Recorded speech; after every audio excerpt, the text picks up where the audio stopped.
Hello everyone, good evening and welcome to the class. कैसे हैं आप सब लोग? क्या हाल है सबके? सब लोग बढ़िया हैं, सब लोग मस्त हैं।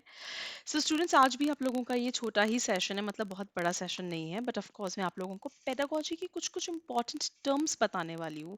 कुछ टर्मिनोलॉजीज बताऊंगी, कुछ ऐसे सीधे स्टेटमेंट्स मैं आज आपको लिख के बताऊंगी कि जो आपको एमसीक्यूज जब आप सॉल्व करेंगे तो उसके लिए बहुत ज़्यादा हेल्पफुल रहेंगे, है ना? तो इसीलिए आपको ये क्लास को अटेंड करना है। शाम को 6 बजे, देखो मेरा तो फिक्स टाइमिंग है, तो मैं एग्जैक्टली 6 PM पे आप लोगों के लिए आ जाती हूँ। आप लोग भी सब जने रेडी रहिए कि आप सबको क्लास अटेंड करना ही करना है। ओके, आप सबका हेलो टीचर्स पे बहुत सारा स्वागत है। It's the best channel to prepare for teaching exams. It's the best channel to prepare for teaching exams. So of course जिसने अभी तक सब्सक्राइब नहीं किया है वो फटाफट से इस चैनल को सब्सक्राइब कर लेगा। ठीक है स्टूडेंट्स, मैं आप सबको अनअकैडमी की जो ऐप है, आपको क्या करना होता है, आपके जो फोन है, ठीक है, आप लोगों का जो फोन है, आपकी जो उसमें जो आपकी लर्निंग ऐप है, आप उसमें उसको डाउनलोड कर सकते हैं और वहां पे आप मेरे फ्री क्लासेस ले सकते हैं। ठीक है, ऐप के भी फ्री क्लासेस होते हैं, जो कि एक बहुत ही शानदार फीचर है अनअकैडमी की लर्निंग ऐप का। ठीक है, वहां पे जाके आपको क्या करना है, प्लस की कैटेगरी में जाना है। प्लस में आप टीटी, क्योंकि मैं आपको टीटी की एजुकेटर हूँ, मैं आपकी टीचिंग एलिजिबिलिटी टेस्ट की। सो ऑफ कोर्स वहां पे जाके जब आप मुझे सर्च करेंगे तो मैं आपको बहुत इजीली मिल जाऊंगी और आप वहां पे जाके मेरे जो फ्री लाइव क्लासेस होते हैं उनको जरूर से आप अटेंड कर सकते हैं।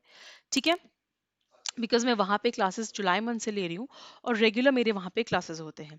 आप लोगों के कोर्सेज बहुत सारे शुरू हो रहे हैं स्टूडेंट्स, और जो अभी आपके कोर्स शुरू होने वाला है, ये कोर्स मैं एक कंप्लीट कोर्स कर चुकी हूँ। ये कोर्स कंप्लीट हो चुका है, आर्मी पब्लिक स्कूल वाला। जो आपका नया कोर्स शुरू होगा वो होगा आपका सी टैट पेपर 1 एंड 2। आपका यहाँ पे सी टैट पेपर 1 एंड पेपर 2 का हम एक नया बैच लेके आ रहे हैं स्टूडेंट्स, जहाँ पे सिर्फ मैं ही नहीं, बट आपको आयुष सर मैथ्स पढ़ाएंगे, सनी सर एसएसटी पढ़ाएंगे, टीना मैडम आपको सीडीपी पढ़ाएंगी, महेंद्र सर आपको ईवीएस पढ़ाएंगे और हिंदी के भी आपके टीचर रहेंगे। So you will have all the educators, all the subjects covering both the papers, paper 1 and paper 2। सो आप में से जो भी प्लस कोर्स की तरफ आना चाहता है आ जाओ, क्योंकि आपको पता है अनअकैडमी के फीचर्स और प्राइसेस बहुत बढ़िया है, मतलब प्राइसेस बहुत मिनिमल है, बहुत कम है, और फीचर्स तो इतने सारे हैं कि आपको मजे आ जाएंगे आप पे पढ़ने में। बस आपका थोड़ा इंटरनेट कनेक्शन ठीक होना चाहिए। आपका जिसमें कंप्रीहेंसिव सिलेबस कवर होता है, हम पूरा सिलेबस अच्छे से कवर करते हैं। और फिर पता है क्या है सबसे बड़ी बात, कि सी टेट जैन में है और फेब में आपका यूपी टेट आने वाला है। So of course you should just think for that as well, कि आपको उसका भी सोचना चाहिए। आप अपनी प्रिपरेशन को ट्रैक कर सकते हैं, क्योंकि आपके क्या होते हैं, रेगुलर बेसिस पे आपके मॉक टेस्ट्स होते हैं। ठीक है, आपके जब रेगुलर बेसिस पे मॉक टेस्ट होते हैं तो आपको पता चलता है कि आपकी प्रिपरेशन कैसी चल रही है और आपको अब और कितनी ज़्यादा मेहनत करने की ज़रूरत है। और ये जब तक आपका एग्जाम नहीं आ जाता तब तक ये वाली चीज़ चलती है। So I think this is the best way to prepare yourself. Okay, Unacademy की ऐप के में आप मुझे, जैसे कि मैंने आपको भी पहले भी बताया, कि अगर आपको मेरी फ्री क्लासेस लेने हैं और प्लस कोर्स के लिए भी आपको अनअकैडमी की ऐप तो डाउनलोड करनी ही पड़ेगी। वहाँ पे जाके फिर से बता रही हूँ, प्लस में जाके टीईटी कैटेगरी में मैं आपको बहुत इजीली मिल जाऊंगी। वहाँ आपको मुझे माधवी व्यास के नाम से फॉलो करना है। ठीक है, टेलीग्राम चैनल है हेलो टीचर्स, आप उस पर भी आ जाइए, बिकॉज हेलो टीचर्स पे हम जितने भी एजुकेटर्स हैं, हम सारे के सारे एजुकेटर्स जो हैं वो आपको पढ़ाते हैं, अपनी क्लासेस के बारे में शेयर करते हैं। ठीक है, अनअकैडमी के एडवांटेजेस क्या है? स्केड्यूल जो आपके हिसाब से काम करता है, लैंग्वेज नो बार है, आप जब चाहें कभी भी कहीं पर भी कैसे भी सीख सकते हैं। ठीक है, आप इंटरेक्ट करते हैं एजुकेटर्स के साथ, आपके डाउट्स क्लियर होते हैं स्टूडेंट्स। हर एक डाउट, मतलब मैं आपको ये बता सकती हूँ कि जैसे आप कभी कोई पर्सनल ट्यूशन लेते हैं ना, तो उस ट्यूशन पे जैसे आपके पर्सनल लेवल पे आपके डाउट सॉल्व होते हैं, वैसे ही जो आपका जब आप अन अकेडमी पे पढ़ते हैं तब आपके डाउट्स सॉल्व होते हैं। ठीक है, आप लोग सब जने आंसर्स जो है लाइव पोल्स के थ्रू करते हैं, क्योंकि ये ऐप एक ऐप का बहुत इंपॉर्टेंट और अच्छा फीचर है। लाइव टेस्ट और क्विजेस होते हैं, डेली रिपोर्ट्स मिलती है आपको कि आपका कैसा परफॉर्मेंस रहा, बाकी बच्चों का कैसा परफॉर्मेंस रहा। सो ऑफ कोर्स, क्योंकि देखो अभी आप छोटे बच्चे नहीं हो कि आप अपनी परफॉर्मेंस को कंपेयर नहीं कर सकते, आप एक कॉम्पिटिटिव एग्जाम दे रहे हो, सो आप अपनी परफॉर्मेंस को कंपेयर करते हो बाकियों की परफॉर्मेंस के साथ, कि आपका परफॉर्मेंस कैसा रहा, अब आप और उसमें क्या बेहतर कर सकते हो, कैसे उसको आप और बेटर बना सकते हो। ठीक है, पीडीएफ्स और लर्निंग मटेरियल्स ऑब्वियसली आपको वहाँ पे मिल ही जाता है। अगर मैं सब्सक्रिप्शन की बात करूँ स्टूडेंट्स, तो आपको ये सब्सक्रिप्शंस मिल जाते हैं 6 मंथ्स, 12 मंथ्स, 24 मंथ्स का आपको सब्सक्रिप्शन मिलता है। आप लोग सब जने बहुत इजीली सब्सक्रिप्शंस ले सकते हैं, ठीक है। 4000, 5000, 6000 में आपको मात्र मतलब पूरे 2 साल का सब्सक्रिप्शन सिर्फ 6000 रुपए में। टेट लेना ही है क्योंकि हमें सारे एग्जाम्स की तैयारी करनी है, तो क्यों ना ले ले प्लस का सब्सक्रिप्शन। क्योंकि इंग्लिश सिर्फ माध्यम मैम नहीं पढ़ाएगी, फिर वहां पे आपके पास 4 ऑप्शंस और होंगे, ठीक है। सिर्फ मैथ्स आपको आयुष नहीं पढ़ाएंगे, आपके पास 4 ऑप्शंस और होंगे। So you will have lot of educators teaching you. ये आपके लिए फायदे वाली बात है, एजुकेटर के लिए नहीं है, मेरे लिए नहीं है। बट ऑफ कोर्स ये चीज़ आपके लिए बहुत ज़्यादा फायदे वाली बात है कि आपको बहुत सारे एजुकेटर्स वहाँ पे पढ़ाते हैं।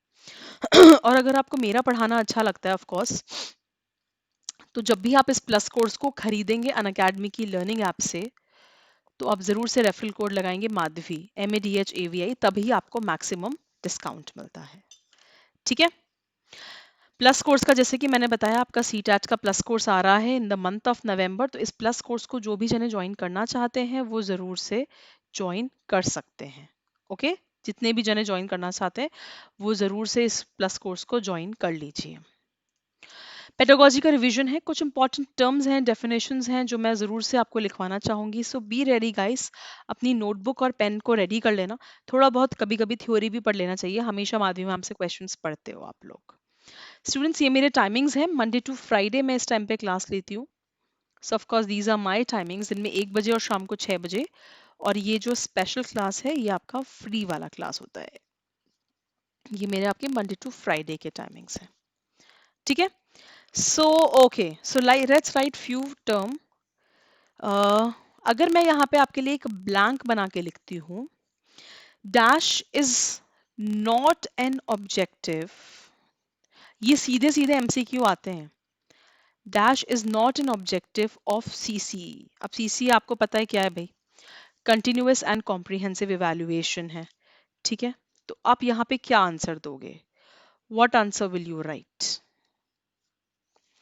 क्या होगा आपके हिसाब से इसका आंसर। CBSE कभी भी, CC आपको कभी भी एम्फेसाइज करने को नहीं बोलेगा कि आप किसी भी चीज को बहुत बढ़ाओ चढ़ाओ उसको। और सबसे इंपॉर्टेंट जिसको तो हम हमेशा याद रखते हैं, memorisation. emphasize and memorization is not an objective of CCE. This is the direct term में जो मैं आपको बता रही हूँ, जो बिल्कुल आपको पूछी जाएगी ही जाएगी। आज मैं आपको कम से कम 15 से 20 पॉइंट्स ऐसे इंपॉर्टेंट लिखवाने वाली हूँ, ठीक है। Okay students are an important part of, obviously are an essential part of formative assessment. FA का आपको पता है मतलब क्या होता है, स्टूडेंट्स जो होते हैं वो सबसे ज्यादा इंपॉर्टेंट पार्ट होते हैं, क्योंकि अगर बच्चे नहीं होंगे तो आप उनको असेस कैसे करोगे, सिंपल सी बात है, ठीक है। It does not produce stress and anxiety among learners. ये आंसर है, किसका आंसर है भाई, ये जो है वो एंजाइटी और स्ट्रेस नहीं देता है बच्चे को। Is not true about summative assessment, is not true about summative assessment. यार मेरे हिसाब से तो समेटिव असेसमेंट में जो जो आपका 60 नंबर का पेपर होता है या 80 नंबर का जब पहले होता था, तो बच्चों में बहुत ज्यादा एंग्जाइटी होती थी। तो ऑब्वियसली बच्चों को स्ट्रेस भी होता है, एंग्जाइटी भी होती है, क्योंकि सीधे सीधे 80 नंबर या 60 नंबर, अब 60 हो गए आई गेस। तो इतने सारे नंबर होना मतलब ऑब्वियसली बात है कि बच्चे के अंदर बहुत सारा स्ट्रेस और एंग्जाइटी रहती ही रहती है, ठीक है। Next, these are important terms, अगर आप इनको लिख लोगे तो मैं जब इनके ऊपर MCQ पूछूंगी तो आपको पता चलेगा, ठीक है। एक वर्ड है आपका ऑब्जर्वेशन। ऑब्जर्वेशन का क्या डेफिनेशन है, ये डायरेक्ट MCQ आता है स्टूडेंट्स, मैं आपको बिना ऑप्शन के मतलब as a fill in the blank आपको मैं ये पढ़ा रही हूँ, ठीक है। Is based, observation is based on the spot on the spot record of performance. On the spot record of performance. So observation जब होती है तो वो ऑन द स्पॉट होती है, मतलब आप जब सब ऑब्जर्वेशन क्या होती है, जब हम किसी भी चीज को ऑब्जर्व करते हैं, ठीक है। अगर आप किसी भी चीज को ऑब्जर्व कर रहे हो तो ऑब्वियसली जब सिचुएशन में आप हो, उसी सिचुएशन में आप ऑन द स्पॉट उस चीज को आप क्या कर रहे हो, ऑब्जर्व कर रहे हो, ठीक है। ओके। एक और इम्पॉर्टेंट, एनेक्डोटल रिकॉर्ड्स। हमेशा बच्चे कंफ्यूज होते हैं, वैसे मैंने काफी बार क्लियर किया भी है, still I would say anecdotal records is helpful in understanding, ये इनकी डेफिनेशन है basic, is helpful in understanding the child's behavior in diverse situations, the child's behavior in diverse situations. So obviously जब हम anecdotal record बनाते हैं बच्चे का, क्योंकि anecdotal record बच्चे का टीचर बनाती है और पोर्टफोलियो बच्चा खुद बनाता है। अगर हमें ये चीज ध्यान में रहेगी तो हमारे लिए खुद के लिए बहुत अच्छा है। एनेक्डोटल रिकॉर्ड कौन बनाता है, टीचर बनाती है। पोर्टफोलियो जो है वो बच्चा खुद बनाता है।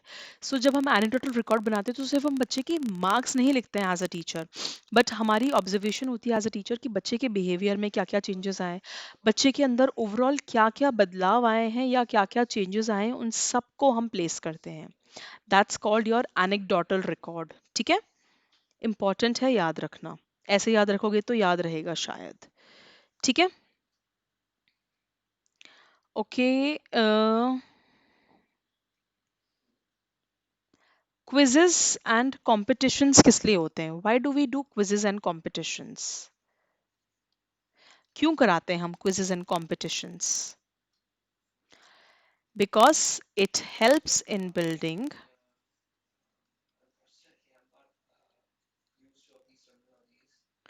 it helps in building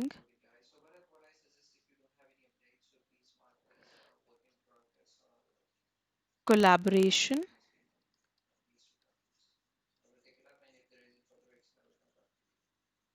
okay। Quizzes and competitions जो होते हैं, it helps in building collaboration. Collaboration मतलब क्या होता है, टीम वर्क, कहीं ना कहीं जब बहुत सारे लोग इकट्ठा मिलके काम करते हैं, ठीक है। जब बहुत लोग इकट्ठा मिलके काम करते हैं तो उस चीज को हम क्या बोलते हैं, कोलैबोरेशन, ठीक है। और टीम वर्क ऑब्वियस सी बात है कि जहाँ पे जब लोग टीम में एक साथ मिलके काम करते हैं, ठीक है।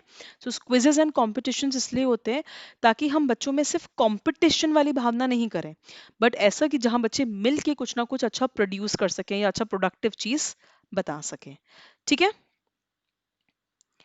Let's go to the next, because आज हमारे बहुत इंपॉर्टेंट हम टर्म्स पढ़ रहे हैं जो कि अच्छे अच्छे और हैं, हमें पास थोड़ा टाइम भी है तो हम अच्छे से पढ़ लेते हैं। असेसमेंट फॉर लर्निंग किसको बोलते हैं स्टूडेंट्स? असेसमेंट फॉर लर्निंग बोला जाता है आपके फॉर्मेटिव असेसमेंट्स को, ठीक है, क्योंकि हम उसमें कुछ ना कुछ सीखते रहते हैं बार बार। और असेसमेंट ऑफ लर्निंग किसको बोलते हैं हम लोग? असेसमेंट फॉर तो हो गया फॉर्मेटिव असेसमेंट्स, बिकॉज इसमें आपको रेगुलर फीडबैक मिलता रहता है, you improve yourself, obvious सी बात है। एंड असेसमेंट ऑफ लर्निंग जो होता है वो हम किसे बोलते हैं, हमारे समेटिव असेसमेंट्स को, जो हमारे फाइनल होते हैं, ठीक है। We call them summative assessments. Clear? Dash questions are will be most suitable in diagnostic testing, ये किसी को पता है? Dash questions मतलब या fill in the blank, of course you have to fill it, will be most suitable for, किस चीज के लिए suitable है? For diagnostic testing। क्योंकि डायग्नोस्टिक टेस्टिंग आप सबको पता है ना, जब हम किसी भी चीज को डायग्नोस कर रहे हैं, जैसे एक डॉक्टर जो है वो एक बीमारी का पता लगाता है, वैसे ही हम क्या करते हैं, हम किसी प्रॉब्लम को डायग्नोस करते हैं।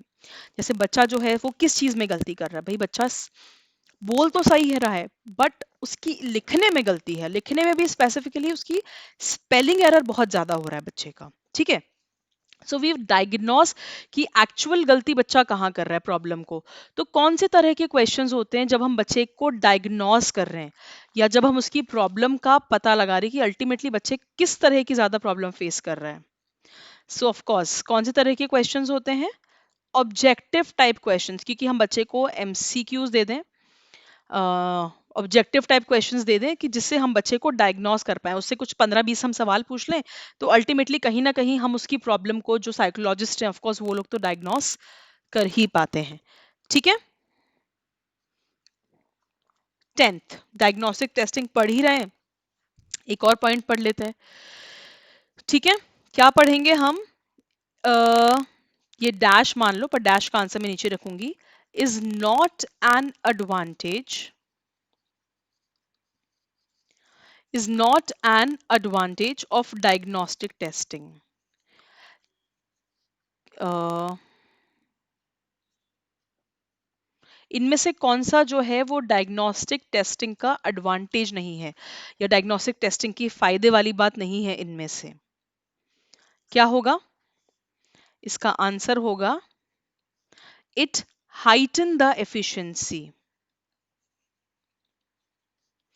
it heighten the inefficiency, not efficiency but inefficiency, ठीक है, of teaching learning process।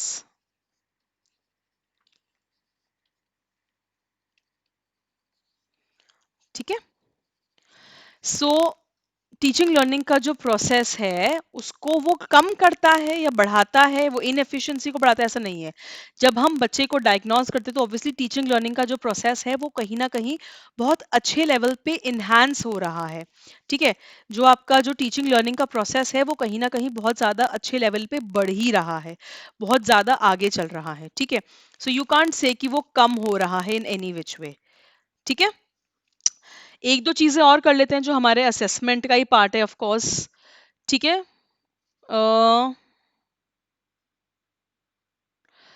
क्या करेंगे हम? और डैश हेल्प दी, ओके, ये बताइए, चलिए ये तो बहुत इजी है, ये आप बता सकते हैं।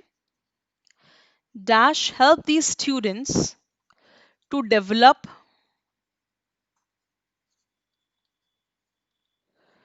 The ability of organising and selecting relevant facts. मतलब हम एक ऐसे क्वेश्चंस फ्रेम कर रहे हैं जहां पे हमें सिर्फ जो इंपॉर्टेंट फैक्ट्स चाहिए हैं या जो जो चीजें हमें चाहिए, हमें सिर्फ वो कम से कम में मिल जाए, प्रिसाइज वे में मिल जाए। कि हमें कुछ फैक्ट्स चाहिए तो हमें वो फैक्ट्स मिल जाए, या अगर हमें कुछ चीज चाहिए तो हमें बस वो चीज मिल जा रही है, इससे ज्यादा हम कुछ नहीं मांग रहे उसके अंदर। और वो क्या होगा? कौन सी चीज ऐसी हेल्प करेगी? The ability of organising and selecting relevant facts. क्या होंगे वो? भाई वो होते हैं आपके short answer questions. Short answer questions, ये जो 10 के 11 जो आपने टर्म्स लिखी है ना, ये सारी की सारी टर्म्स बहुत इंपॉर्टेंट है, इंपॉर्टेंट। ठीक है, शॉर्ट आंसर क्वेश्चंस होते हैं जो एकदम प्रिसाइज होते हैं, टू द पॉइंट होते हैं। And let's write the third one of course, sorry, 12th one is the last one of course. ठीक है, what is the aim of remedial teaching? क्या एम है रिमीडियल टीचिंग का ultimate? Why do we do remedial teaching? What's the ultimate aim? Answer क्या होगा? To lay the foundation for learners, ये answer है, to lay the foundation for learners, okay, life long learning, जहां हम बच्चे को life long learning they रहे हैं, इतना हम बच्चे को इंटरेस्ट के साथ सिखा रहे हैं। ठीक है, help the learner, help the learner to develop positive attitude, help the learner to develop positive attitude and values to develop, and values to develop generic skills among the learners। हम ऐसी value डाल रहे हैं जहां पे बच्चों के अंदर जनरल जेनरिक स्किल्स डाल रहे हैं। ठीक है, क्या डाल रहे हैं हम बच्चों के अंदर? जेनरिक स्किल्स डाल रहे हैं। ये चीज सबसे ज्यादा इंपॉर्टेंट है, ठीक है। सो ये आपकी डेफिनेशन हो गई रिमीडियल टीचिंग की, that it Lay's the foundation for learners, जो बच्चे को लाइफ लॉन्ग लर्निंग मिलती है। लर्नर्स को के अंदर एक पॉजिटिव एटीट्यूड आता है। देखो, जो बच्चा एक बार में नहीं सीख पाता या उसकी कोई प्रॉब्लम है, तभी हम उसको रिमीडियल टीचिंग देते हैं, राइट। तभी हम उस बच्चे की क्या कर रहे हैं, हेल्प करने की कोशिश कर रहे हैं उसको हम, और एडवांस लेवल ऑफ टीचिंग दे रहे हैं। That's true. सो अब इसके अंदर हम क्या देख रहे हैं कि यहाँ पे हम बच्चे को फाउंडेशन ले कर रहे हैं एक लाइफ लॉन्ग लर्निंग का, और at the same time we are helping the learner की पॉजिटिव एटीट्यूड आए, जनरल जेनरिक स्किल बच्चे के अंदर डेवलप हो, ठीक है। So here we and the class students. सो अगर आपको सीटैट का सब्सक्रिप्शन लेना है, सो आप लोग सबके सब ले लो, प्लस कोर्स में आ जाओ। इससे सस्ता नहीं मिलेगा, रेट्स बढ़ जाएगी प्लस कोर्स आने के पहले, ठीक है। रेफरल कोड के लिए माधवी इस्तेमाल करें। Of course, plus course, complete English pedagogy if you really want to crack your CTAT in one go. Of course, I think you should join this course because यहाँ पे आपको सिर्फ English पैडा नहीं, but maths पैडा, आपको CDP मिलेगी, आपको SST मिलेगी, आपको EVS की सबकी पेडागोजी, कंप्लीट पेडागोजी मिलेगी in the month of November. And में हम चालू करेंगे। टीटी का सब्सक्रिप्शन ले लें, कोर्स पूरा कंप्लीट होगा और दोनों पेपर के लिए होगा, पेपर 1 एंड पेपर 2। कोड के लिए क्या लगाएंगे? माधवी लगाएंगे, ठीक है। स्टूडेंट्स, डिस्काउंट के लिए याद रखना है माधवी मैम का कोड, माधवी नाम कैपिटल लेटर्स में। वीडियो अच्छा लगा हो तो सब लाइक करें, शेयर करें, और ये डेफिनेशंस बहुत ज्यादा इंपॉर्टेंट थी स्टूडेंट्स, क्योंकि ये डायरेक्ट डेफिनेशंस कहीं ना कहीं अगर आप नोट डाउन करके रखते हैं, या आप एज नोट्स के तौर पे भी अगर आप इन डेफिनेशंस को लिखते हैं, तो जब आप एमसीक्यूज सॉल्व करते हैं तो आपके लिए बहुत आसान हो जाता है कि आप इन एमसीक्यूज के द्वारा इन डेफिनेशंस को आप सॉल्व कर रहे हैं, ठीक है। Thank you so much everyone, have a great day. Class अच्छा लगा हो तो सब लाइक करें, चैनल को ज्यादा से ज्यादा शेयर करें और सब्सक्राइब करें। Thank you.